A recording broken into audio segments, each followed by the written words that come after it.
Today, our guest is Casey Ruff, who is the host of Boundless Body Radio, and together with his wife Bethany, are the owners of Boundless Body, a fitness coaching company. Casey has been certified personal trainer for 16 years and also specializes in low carbohydrate lifestyle coaching, which includes ketogenic and carnivore diets.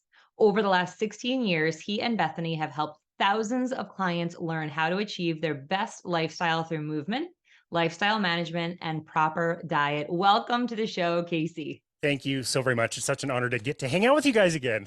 Yes. I know. I mean, for those who are listening, we were just on your show, which was great. And of course, after we were all done, when the cameras are turned off and it's just us talking, nothing being recorded, we were like, we got to do this again. And we got to hang out. It's so much fun. We just got to hang out. I mean, listen, if we were there in Utah with you, I am sure we would be hanging out with you and Bethany, going on the hikes and doing the paddle boarding and all the fun stuff it looks like that you guys do on a pretty regular basis. It's really amazing when you find your people who are, maybe like-minded. You just know them automatically and connect with them. And it feels like you have such a history together, especially for how much experience you both have in the fitness industry. It's been a really fun journey to get to know both of you. So it's an honor to be here.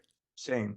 All right. Well, then let's go ahead and we're going to just dive right into our true and false. We're going to set up the conversation a little bit for today. Yeah. I mean, you look ready. So I'm excited about this. Stretch it out. Stretch it out. All right. Question number one, true or false? And just keep in mind, I know you've listened to the show. You can add a caveat if you believe you need to, but true or false? You live exclusively on steak and eggs. Mostly true. Mostly true. Next is the real benefit of low carb for fat loss is fewer calories. False. Yeah, I strongly disagree with that. All right. Next, metabolic health begins with a good cardio routine. Oh, that's a great false.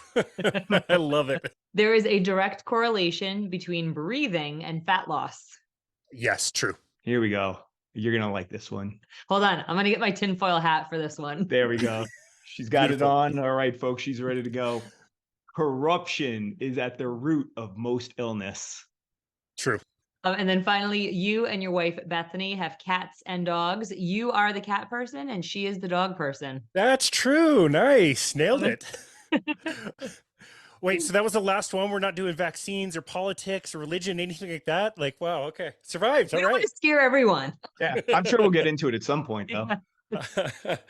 Oh, those are great questions. Caveats to each one of those. I love dogs and cats. Bethany has grown to love our cat. And so, yeah, and caveats to the other questions as well. But generally speaking, that's where I'll go with. All right, awesome. Well, why don't we just first dive in? Let's give the audience a little bit idea of who you are. What is your background? I mean, how did you arrive here? Yeah, for sure. So basically, I was always interested in fitness, but was kind of the chubby kid growing up. I played ice hockey and eventually got into cycling. I was the nerd who, when they learned how to lift weights or whatever, I would have like the posters on the wall with like the different lifts and things to do. And I bought a cheap weight set and always loved that stuff. I also loved heart rate monitors. So I did a lot of heart rate training as I was doing my cycling.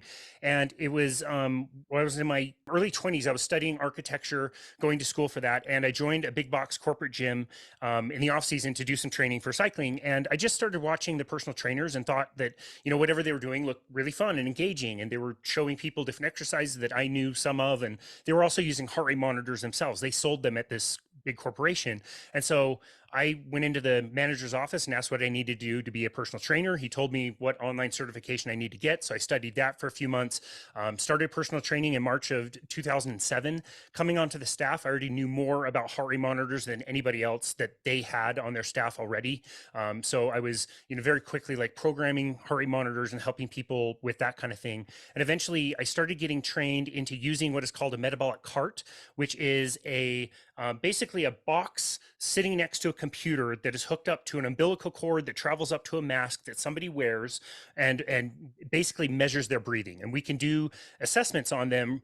We could do a resting one when somebody is just sitting down and we can measure like a baseline metabolism. We could do something that looks like a VO2 max test, which is essentially what this was, where somebody would be starting out at low intensity on a treadmill or a bike, and we'd ramp that up until they had to quit so we could tell them what their VO2 max is. Initially in 2007, all we really understood was calories, and we would tell people how many calories they would burn, that the machine would tell us at different intensities. We would show how much fat and carbohydrates they would burn as well, both, doing exercise and resting, but we didn't understand what the importance of it was. So for instance, if you came in and said, okay, we did your test and we found out that you burn 2,000 calories at rest and you have a 70% carbohydrate burn at rest, then we would say, okay, it would match up best if you eat 70% of your diet in carbohydrates. Like, that's all we knew how to do. As an endurance athlete, I was obviously on a very high carbohydrate diet because that's what you did. And so you ate the oatmeal and the bananas before you went on a ride. Then you were out riding with your team, and it was, Cytomax and Gatorades and the shot blocks and goos and the bars. And we, our team ride would always be 3 hours on the weekend. We would have to stop halfway, hour and a half in, because everybody needed to restock at a gas station. So I'd buy those I can't remember what they're called, Sycamore double chocolate cookies, and I'd throw those down 2 by 2, and yeah, my stomach would hurt, and I did okay cycling, but it wasn't until much later that we learned how to manipulate, in particular, fat burning by changing the diet, which to me was insane. Like, we had this call in 2012 where we were hearing from this coach working with world-class triathletes, but these triathletes were eating like 60 or 70 calories per hour, competing at the highest level, which was like hundreds of calories less than I would be eating, and they would be going far longer than I would. And it just blew my mind to learn that these athletes were eating bacon and cream and butter, and it was just so crazy to eventually come to the understanding of, yeah, we can change the amount of fat that somebody burns, and we can reduce the amount of carbohydrates that somebody burns. And that's really important if you understand how we store those two energy sources in our body. Like, you can store such a limited, finite amount of carbohydrate in your body. You can only store it in the liver, you can store it in the muscles, but for most females, depending on muscle mass, that could be like 1,500 calories. For most men, depending on muscle mass, that might be 2,000 calories. It might be a little higher or lower, but it gives you the example that that is a very finite energy source that is going to run out, which is why endurance athletes in particular bonk. And maybe your listeners, if they did a super hard workout, went a little bit too long, didn't have enough fuel, and all of a sudden they run out of energy like a car runs out of gas, they understand what that is. That's just running out of sugar. But at the same time, you can store tens of thousands or hundreds of thousands of calories of fat. And if you just teach yourself to use that as the resource, that's a seemingly unlimited amount of fuel that you can use for hours and hours and hours without really running out. So that's kind of what got me into the low carbohydrate space to begin with, was using these metabolic carts and understanding how we could change people's metabolic rates. I'm fascinated by the metabolic carts, and I'll be honest, until I heard you talking about that, I had never heard of that. I've never heard the term metabolic cart, and I thought it was so interesting. And you started to allude to it when you were testing these people, and you were coming up with, hey, this is your resting metabolic rate and this and that. Like, where did that lead in terms of some of your recommendations? I mean, you made mention of, this many calories and this percent of food from carbohydrates versus fats and proteins. But how did that work out in practical terms when they went and put that into practice? Yeah, that's a great question. So in the beginning, again, it was all calories that we understood. So we also knew that if you ate less than whatever your resting metabolic rate was, that your resting metabolic rate would reduce. We learned that pretty quick. Like, people that had done severely calorie restricted diets, usually paired with lots of calorie burning in the gym, we would expect that their metabolic rate would be suppressed. It would be lower than what we would expect for that person.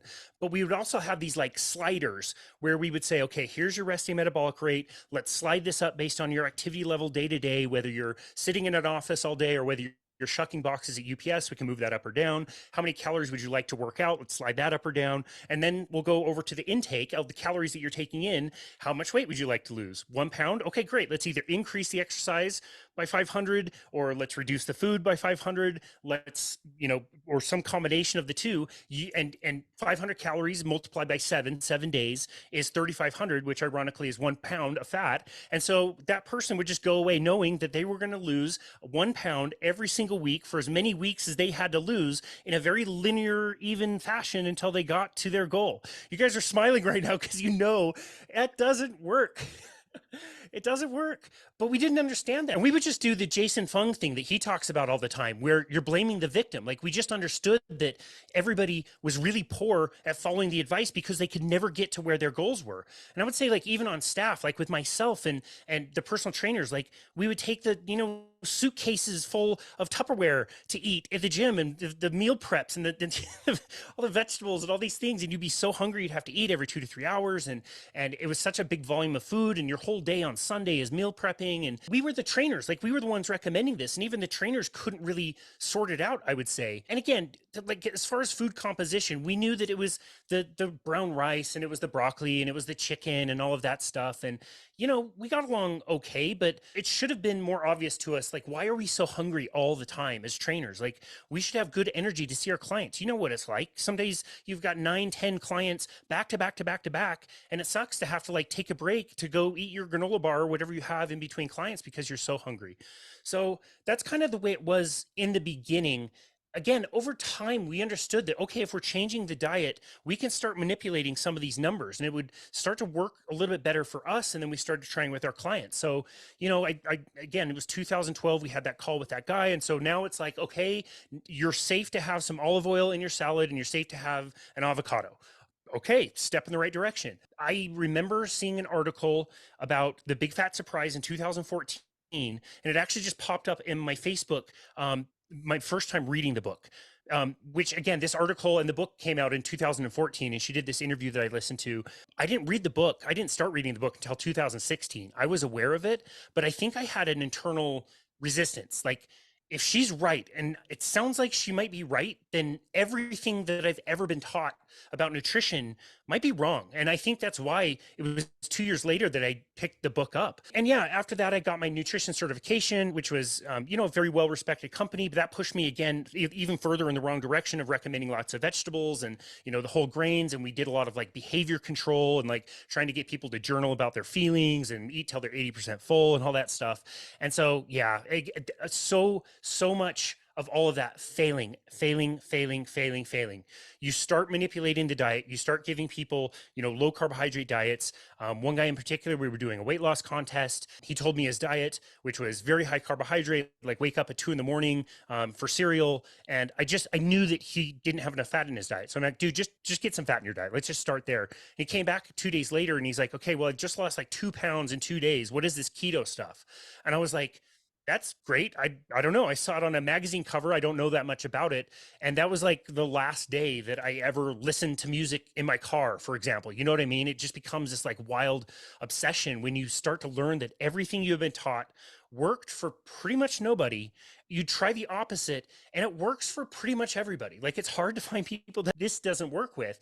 And so it's such a game changer. It made work so much more enjoyable, as you guys well know. I want to go there then, because first of all, we can only agree with everything that you've said with regards to being in that place as a trainer, right, as the professional, and yet you are constantly watching your watch saying, I got to get some food in me, it's time that I eat. And how we live that way, number one, is beyond me. We branded a new word when Mike specifically would feel that way, and we called it hangry, because Mike would just be hangry all the time. Yeah. But it's interesting because, we all have this cognitive dissonance, though, and we're sitting there as the professional saying, this can't be. I mean, I even remember the first time I had a client who went and tried intermittent fasting. And this was a guy who struggled with losing body fat for just about the entire time that I'd been working with him. And suddenly, within months, he's dropping fat like crazy. And I'm like, what are you doing? And he's telling me it's intermittent fasting. And all I could think is, this guy's an idiot. Like, what's he thinking? Like, this is crazy. But yet he's seeing success. But because I'm the professional, there's no way what he's doing could be the right thing. And so with that being said, what did it take for you to make that shift? I mean, yeah, you started learning some of this. And I mean, I would love to know, though, where did it take you physically in your own journey? Yeah, that's a great question. So we had a lot of success with these, this weight loss contest that we did. This guy ended up winning the contest. He did really well, lost the 25 pounds. We got recognized for doing that. But the the corporation that we were working for would run these every 3 months. So you'd spend 1 month recruiting people, 2 months putting them in. You'd always have sales goals and numbers goals for this program that like there was like a 15% compliance for. You give people a packet of all the recipes and like just a list of food. Like people are expected to go to the store and buy eggplants and arrowroot powder and like what the hell are you going to do with any of that stuff? So we hated it. And we did this one and it worked really well. My wife and I are sitting around one Saturday afternoon, we're talking about the next one that's coming up and we're bumming out about it. We got to do this stupid thing. And then we were like, why don't we do something different? What do we find if this works so well for this person? Why don't we find some low carbohydrate meal plans? I'm fairly confident this is working for me. It helped my cycling. I lost 10 pounds I didn't think I had to lose. My energy was way better. I wasn't eating every few hours. And so we just thought, like, what if we found some low carbohydrate meal plans? Let's give it to these people and just see how this goes. And we had the benefit of also using a body fat scale. We had the Embody 570, so we could measure exactly what was happening. And so, this is not a randomized controlled trial, but we ended up running 6 different of these weight loss contests in this form where we would just give people low carbohydrate meal plans, tell them to pick whatever recipes they wanted, to eat them until they were totally satiated, tell them that their kids could add rice to them or carbohydrates or whatever fruit they like it's totally fine, but start with this and let's just see how it goes. And we found that of the 165 people we entered into these 6 contests, we had about 125, I think, weigh out. So our compliance percentage was far higher. It was in the 60s. And the total weight lost in these 125 people was like 732 pounds, with 720 pounds coming from fat, validated by this body fat scale. 98% fat loss by telling people to eat delicious meal plans until they were stuffed. It blew my mind, frankly. Like I thought they would do pretty well, but I didn't think they would do that well. And you have to keep in mind too, like everybody had different goals. Like some were men, some were women, some were doing yoga, other people were running, other people wanted to gain weight and beef up a little bit. It's just across the board, it just works so well for people. And the other thing that really shifted I guess the way I looked at all of this was something you said, intermittent fasting. This one broke my brain. It took me a long time to really understand this. So we noticed when people went low carbohydrate or ketogenic that when I was using those metabolic carts, we would see their metabolic rate rise just a little bit. It would at least be like a little bit better than it normally would be. And that their fat burn percentage would be higher. So their bodies would naturally be doing what it should be doing, particularly at rest and burning a lot of fat. So we noticed that with keto, but with intermittent fasting, one guy in particular, his metabolic rate should have been 1,950 calories. He does intermittent fasting. He feels really great. He comes in to do this test. It comes back 2,600 calories. So 650 calories higher than what it should have been at like a 80 or 85% fat burn. And I'm like, wow, dude, like these numbers are awesome. This is really good. So again, if you eat less than what your resting metabolic rate is, you're going to drop your metabolic rate. So you need to eat at least 2,600 calories and probably a little bit more since you're so active. And he looked at me and he's like, dude, what? Like, I can't eat that many calories. Like, what do you want me to do? Go back to like soda and Twinkies and fast food? Like, that's impossible. Like, I'm so full with way less calories. And I was like, why is the metabolic rate so much higher? Yet he's not eating very many calories. I don't understand what's going on. And it really was the work of Dr. Jason Fung and the obesity code that really taught me that when you fast, your body uses its calories from the stored fat. It finds all of this stored fat and it can just burn it off and burn it away. And your metabolic rate will actually increase and you won't be that hungry. So you'll be eating less, but your metabolic rate will stay super high. You'll be warm and energetic and you'll want to move and tons of that mental clarity. Like it was such a game changer to realize like, no, that fasting might be eating less calories, but it's going to change your metabolic rate positively. So that was really interesting. You start to dig into the research and you see that studies were done by Dr. George Cahill, like back in the 60s, where they fasted people for 40 days. And you see all these graphs of energy usage and how the body shifts from using so much carbohydrate and sugar and needing so much gluconeogenesis to see that like drop and the body doesn't use as much sugar and now it's using ketones as fuel. And it's like, man, if that one chart, if that one study would have made it into my nutrition book, like that changes everything. There's one sentence in my nutrition book, 600 pages, that says anything about ketogenesis. And it says it like it's almost like a swear word. It's so bizarre. It's amazing because it totally again, validates and backs up what we've seen also with people that they begin intermittent fasting, eating lower carb, maybe going carnivore. And one of the first things that they note is, I'm not hungry. Like, I am no longer hungry. But then to see this validated, because since you were using the metabolic cart, to show that direct correlation, like this is what somebody's metabolic rate should be based on their current status, but this is what it actually is. And what's so interesting about that is oftentimes we ourselves have been guilty, and I know you have as well, and every trainer and nutritionist has, of taking that approach of just eat less and move more. And we're trying to force people to consume fewer calories, and they're sitting there like, I am dying. Like, what are you doing to me? Is it worth it? And that's always the first question, is like, is it really worth it? And that's why people give up.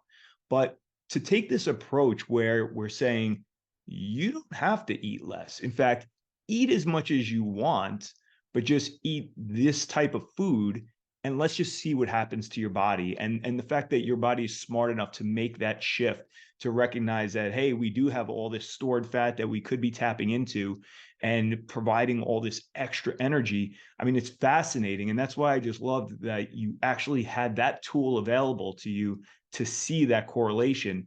Because, you know, who knows if you actually would have bought in completely if you didn't see the data itself. It would have been much, much harder for sure. And I was a slow learner. Like, again, I started working on this in 2007. So it took me a long time to get to, low carbohydrate, ketogenic, and eventually carnivore diets. I was very fortunate to have that tool to be able to validate and see not only subjectively that it was working for people, but objectively we're getting numbers back that we shouldn't be getting these numbers back. Like, this is a total game changer. So different. And what I love about it is the total switch. It's like I almost have more respect for people that are able to be one way and very maybe confident in that way. And then to be able to open their mind and change to a different way. I mean, you did it, we've done it. And now that first question we asked that you, for the most part, live on steak and eggs. I got a two-part question for you. The first is, what is that like? And the second is, how different is that from what you were eating in terms of food previously? Two really great questions. The first one is, it's awesome.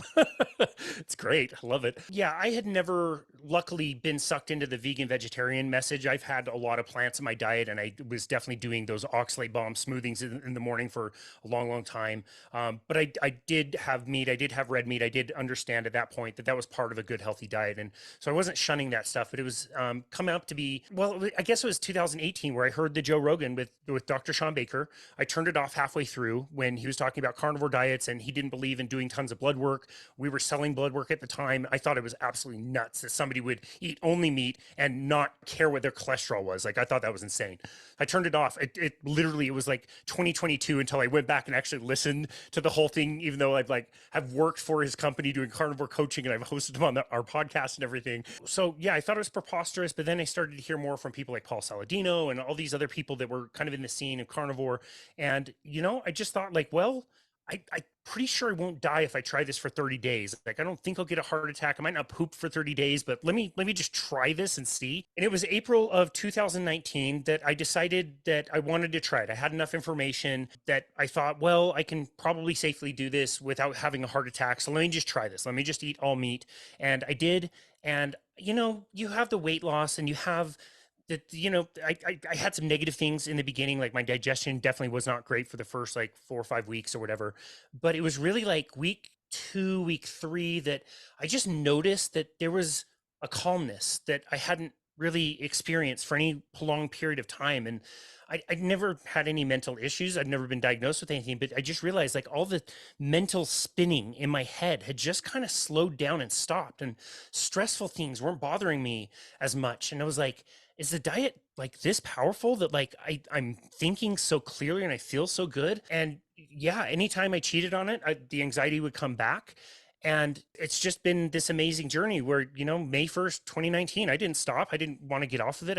Again, it was more anything, the mental clarity for me is the reason why I'm carnivore. I don't know if this counts as food addiction, but if there are times when I cheat, I'm not perfect all the time. So if I, am traveling and I forgot forget to like not order fries with my meal. What I notice about myself is I'll eat a fry, I'll eat 2 more and say like, okay, that's as many fries as I wanted. And then I'll have another, and then I'll have 3 more, and then I'll dip it in ketchup, and I'll eat it until they're totally gone. So again, I don't know if you want to call that food addiction. I just know that I will keep eating crappy foods way past the point that I want to. And it will take me a good 24, 36 hours to stop the spinning in my brain and to stop the cravings, like driving home and you're like looking at every fast food joint and every gas station. Like those things kind of come back. Well, when you're carnivore, eating mostly steak and eggs, you just like feel calm and good, and you're not that hungry, and you just eat until you're satiated, and it's great. And so, yeah, my diet primarily consists of steak and eggs. I'll have like hard-boiled eggs as my first meal, sometime between like 10 and 2. Today's a good example. I've got back-to-back appointments. I haven't had time, and you know what? I'm just kind of fasting, which is really easy. At dinner, I'll kind of do whatever sounds good, which again is usually some form of steak, whether it's fattier or leaner. I tell people they can mix in whatever types of animal foods that they like when they do the diet. I think your body really tells you intuitively, like, hey, salmon sounds good today, or hey, chicken sounds good today. And so people can kind of mix those things in. But I do believe the foundation of a good, strong carnivore diet would be red meat and eggs, if people can tolerate it. Like, I just want to honor you and like thank you for being so authentic about that. I came from a special ed teaching background, and when I saw in New York State what the state provided breakfast was for kids with low income, it was animal crackers and apple juice. So I'm watching these kids misbehave, and no one put 2 and 2 together that you had just fed these kids a steady stream of like 50 grams of pure sugar, and they're misbehaving. This is not about me at all, because I want to honor what you said, but I'm like, it just occurred to me what happened the other night. And I'm just going to be real with our listeners and you and my husband sitting here.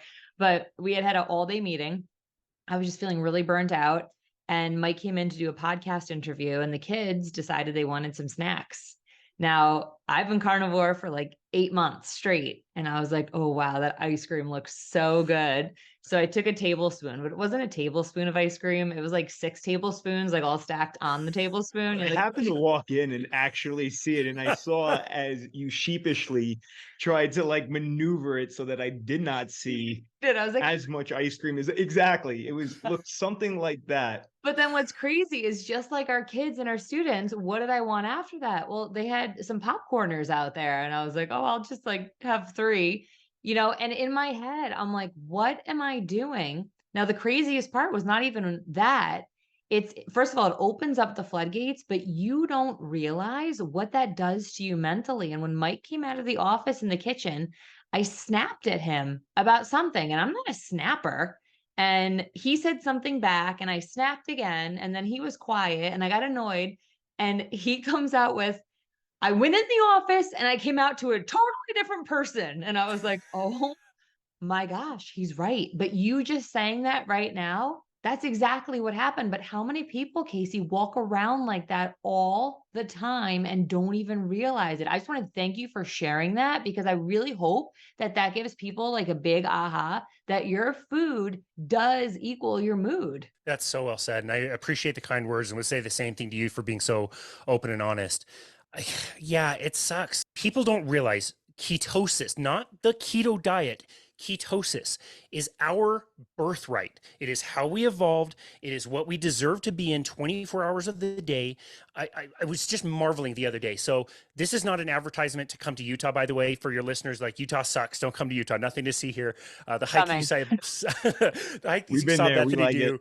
It's like we have so many wonderful things around. And I drove up to do a presentation that was up in the mountains. So it was about an 1.5 hour drive, and I'm going from the city up the mountains and down into these mountainous valleys. And you're seeing all these ranches, and just looking out of the window and seeing an amazing diversity of plants blooming everywhere, different trees, different shrubs, all these grasses. Like, there's so much vegetation everywhere. And you can't eat any of it. There's no food. There's no food on that entire landscape. Yet some ranchers figured out how to treat cows really well and eat that food. And we can can take a cow, one life, as it's been building up topsoil and helping sequester carbon, and that would give us perfect protein and fat food that would feed a family for 6 months. Like, you have to think logically about this stuff. And so, like, ketosis is where we would have been throughout our entire evolution, and that's what makes our brains function. And food is mood. I love that. That's where the calmness comes from. That's where we have this, like, it's like this savage mindset, and it's not like being a jerk. It's like you're hunting. You've got energy. You're ready to go. You're alert. You're like, you can go do stuff, and that's what we should be in. And to think that, like you said, most people out there probably will go their entire lives without spending one single minute in ketosis, because they're in what is called, I'm going to use a term that I stole from Dr. Dave Champion, glucosis. They're in a state of sugar burning where they're running sugar through the liver where it should not be going, and producing way too much blood sugar that can't be stored because we have that finite amount of sugar. So we're storing fat like crazy, ruining our liver, getting fat, getting diabetic. It sucks. And that's the way everybody is going. And I'll bet both of you could probably relate to how I grew up. Like, I grew up that way, that same way. You eat the cereal and skim milk before class. You fall asleep in first period. You eat the crappy lunch. You fall asleep after lunch. Like, to think that people like you and your kids will have this whole different life and lifestyle is really cool to know, that to contrast that to what, unfortunately other people are getting, or what my experience was and probably your experience growing up. It's interesting to reflect on, for sure. I love that you touched on, the addiction aspect of it. I think you're dead on. I think if anything, going carnivore or being really low carb and getting yourself into ketosis, it highlights how addictive food is. Because I know that for myself, I've had the experience also in the past few months where just a taste of something here or there, that's it, just a taste. Not 6 tablespoons of ice cream. Not 6 tablespoons.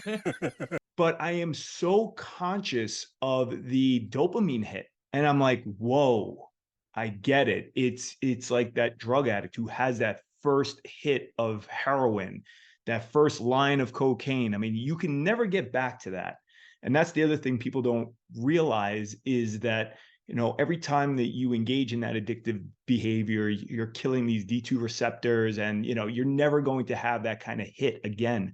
But it's just interesting that when you are so clean for so long, when you stay away from those things for a long time, you have that aha moment, like, oh, I could see how I could start going backwards again if I wasn't just so conscious about it. So there's that. I want to touch on something. We all laughed about it, and Corey Beth had tossed on her tinfoil hat when we brought up the question around corruption and illness. And I've heard you talk about this before in the past. So, why don't you give our listeners an idea of like how you feel about the way the system is set up right now? Yeah, that's a great question. This is one that if I would have put a caveat on this one, it would have been that I don't think in the beginning it was supposed to be that way. I think it developed into that.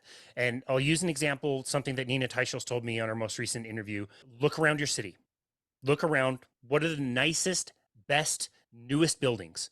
It is a cancer center. It is a dialysis center. It is the newest add-on to the hospital. Like, it isn't health food stores. It is healthcare, and it is, the pharmaceutical industry. And I really believe that, like, if you stop listening to the advice, you stop eating the standard American diet, which is the fad, you start eating a more carnivorous diet, which is our species appropriate diet, is not a fad. I really believe that you're just kind of off the grid. Like, I don't go to the doctor. I can't remember the last time I went to the dentist. Like, I buy eggs, which are not expensive. They're a few bucks a day. My steak is not that expensive. I only eat 2 meals a day anyway. Like, I'm not in the system. I'm not on pills. I'm not on procedures. Like, I don't have any of that. So nobody's making money. Nobody's profiting on me. And I think that's what some of these industries have kind of morphed into. Once we started agriculture maybe 10 to 12,000 years ago, and that was a really slow kind of gradual change in our life and lifestyles and our diet.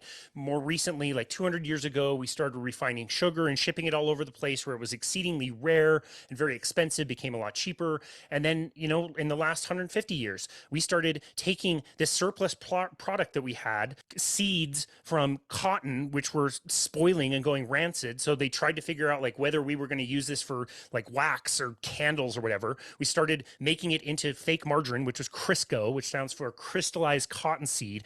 Now we changed our diet drastically. Refined grains, refined sugar, seed oils. And all of a sudden, we start having health issues. Heart attacks go on the rise like crazy through the 50s. We can't figure out what it is, but we start cutting people open and we see cholesterol and we go, boom, there we go. That's exactly what the problem is. Like, we need to reduce our saturated fat and cholesterol.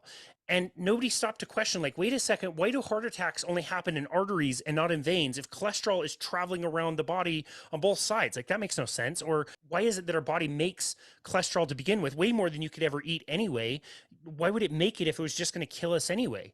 But, you know, once these ideas took hold and we had this like supposed answer, we just started to kind of run with it. The governments got involved and started making recommendations. The American Heart Association in 1961 kind of started their recommendations with Dr. Ansel Keys getting involved, and people started making money. People started making money on the problems that came from that. And I think that's where the corruption lies. The food industry, the medical industry, pharmaceuticals, I believe all would collapse if people started eating more of this way. And, you know, just one of the most chilling episodes of my podcast had the title, Cancer is a Revenue Creating Disease, with Dr. Thomas Seyfried. Think about that. Cancer is a revenue creating disease. How are we going to get rid of our treatments of cancer if they create revenue? Like, he's asking like entrepreneurs to come up for a way to like monetize a carnivore or low carbohydrate diet to treat cancer, because we know it works. It just doesn't make anybody any money. So nobody's going to be talking about it. And so that's where I think the corruption is. I think food companies know. I think people in the medical system know. I think pharmaceutical companies, I think they know. I think people know that there's this subset of people that are coming up and feeling better and not using their products. And I think it scares them to death. So that's where I think the corruption is. And it's terrible, because it's, you know, money in exchange for human suffering. It's terrible. I mean, and I think what makes it more obvious is when you paying these lobbyists like hundreds of thousands of dollars to do these jobs and to pump hundreds of thousands, if not millions of dollars into different politicians and political campaigns. And all of a sudden you start to see, like, you just follow the money. Yeah. That's all you need to do. And fortunately, you know, like Dr. Siegfried pointed out, like, unless you're putting carnivore in a pill, there's no way to benefit. I mean, maybe the pill that needs to be sold is one that you know, gets people hooked on carnivore. Like, if I take this, I just have this deep desire to eat more meat. And if we did that, then, and maybe that's the answer. I don't know. I mean, I am an entrepreneur at heart, so I might have to explore that one after the show. Do it. I love it.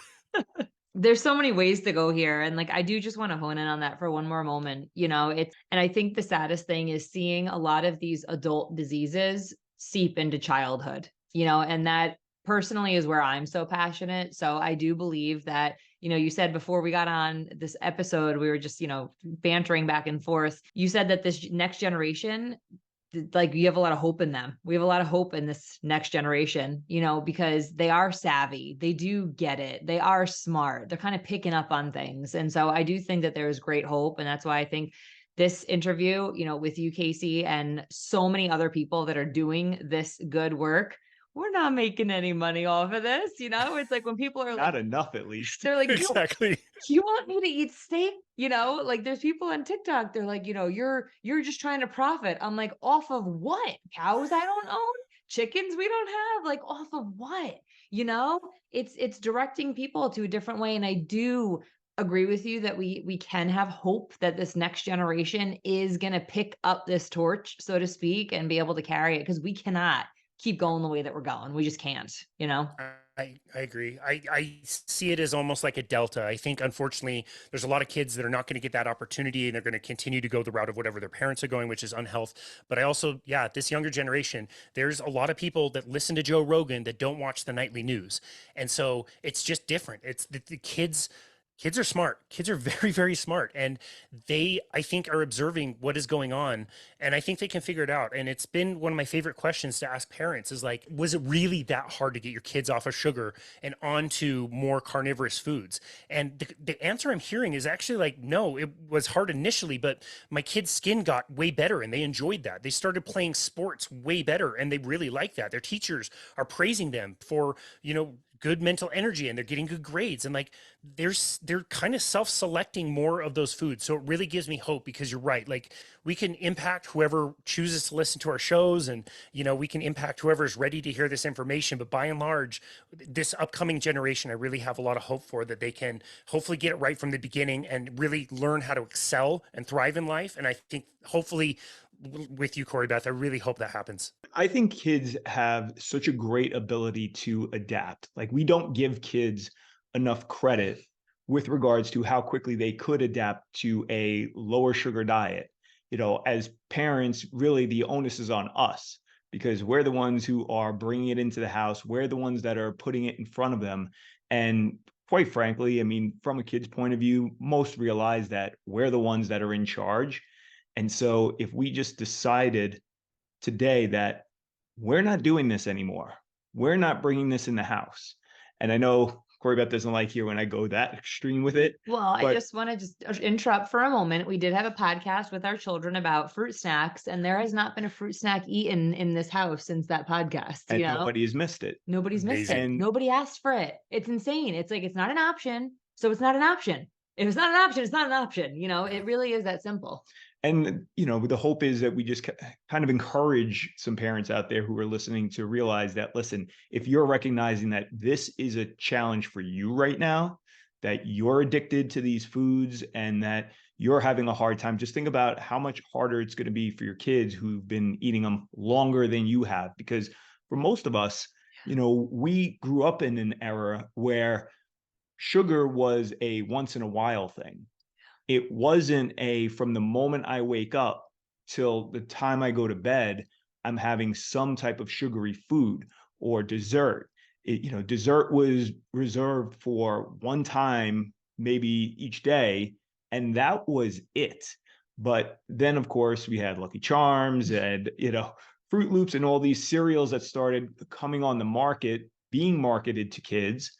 And now you have adults, right? Those of us who are in our late 30s, mid 40s, maybe early 50s, where we grew up with a largely sugar diet, and no wonder it's so challenging to get off this stuff now. So I just really hope that people take this to heart and recognize that, hey, listen, you can totally control the outcome of your child's life. I mean, you can't control all the aspects, but you can control this one and really help them out. No, I totally agree. I think that's great advice for most parents. I mean, even my grandma at age 85, her diabetes was coming back. She stopped buying candy again, and she lost like 50 pounds, and she's not diabetic anymore. It's little things like that. I think that's really great advice. It's something simple that everybody can do. And it's amazing to hear that your kids don't even miss the fruit snacks. Happy. Well, we got to get into this other true or false question. And that is that there's direct correlation between breathing and fat loss. You got to wrap us up with this one, because I know people are dying to know. Breathing and fat loss. Well, I guess I can take this two ways and say that the metabolic cart was the way we were measuring breathing to determine somebody's fat burning. And so literally the way that you lose fat is largely exhaling it. And so that's how we were able to even measure that. So I think it's related in that way. And I do also think that learning how to properly breathe and do nasal breathing is a wonderful way to teach your body to be in a more parasympathetic state when it needs to be. And that alone puts you in a better fat burning state where it should be. And so I was really encouraged to see, it was, I guess, like the top tennis player in the world was warming up the other day, and she had a piece of mouth tape on for either her warm up or her training. And it's like, wow, that's awesome. The message is getting out there that people need to learn how to breathe in a certain way. So I really do believe that. And I do believe it can be a powerful tool to kind of reset stress, and, whatever technique it is, whether you're doing timed breathing or whatever, just really understanding and appreciating the power of breathing in and out through your mouth, through your nose and not through your mouth. I do think it can help with fat burning. I think that's an objective thing to say. And there's some people that are doing wonderful work in the space of breathing, like Patrick McEwen, who's writing about these kinds of things. And so, yeah, in both of those contexts, I say that breathing properly and fat burning, I think, go hand in hand. Love that. Well, gosh, Casey, it was such an absolute pleasure having you. I kind of feel like we got to do this again. So I'm sure we're not done. We're not done. We got to get that set up. You're convinced us to come back to Utah. We're going to come and visit with the kids. Sans fruit snacks. We're going to go paddle boarding, have a great time. That sounds great. You guys are welcome. Not everybody else though. Thanks. Lastly, we're going to drop all your information in the show notes. What is the best way for people to find you? Well, thank you very much. It's so great to hang out with you both, and it's such a great conversation. I don't know how you two pull off like hosting as well as you do back and forth. You do a great job. Corey Beth, I'm so glad that you published the last 2 episodes that you did that talked about the 5 questions, the heaven and the hell. I'd heard you do that on other podcasts. I really appreciated that you put it on your own. I think that's really important. It's actually changed the way I've done consultations in the last few days. So yeah, it's really made an impact. So thank you very much. The easiest place to find us is our website, which is myboundlessbody.com. The very first thing people will see is a book now button, which basically just takes you to a page where you can book a complimentary 30-minute session with us. We can chat about anything, nutrition, carnivore diets, exercise, any of that stuff is totally fine. We love to just meet people from all over the place. And it's been a fun journey to start our business and kind of go out on our own. So we have other social media stuff, but you can find all of that and the podcast at our website, again, myboundlessbody.com. All right. Beautiful. Well, we will be linking to all of it. Casey, this was awesome. Thank you once again. And we will be connecting again very shortly.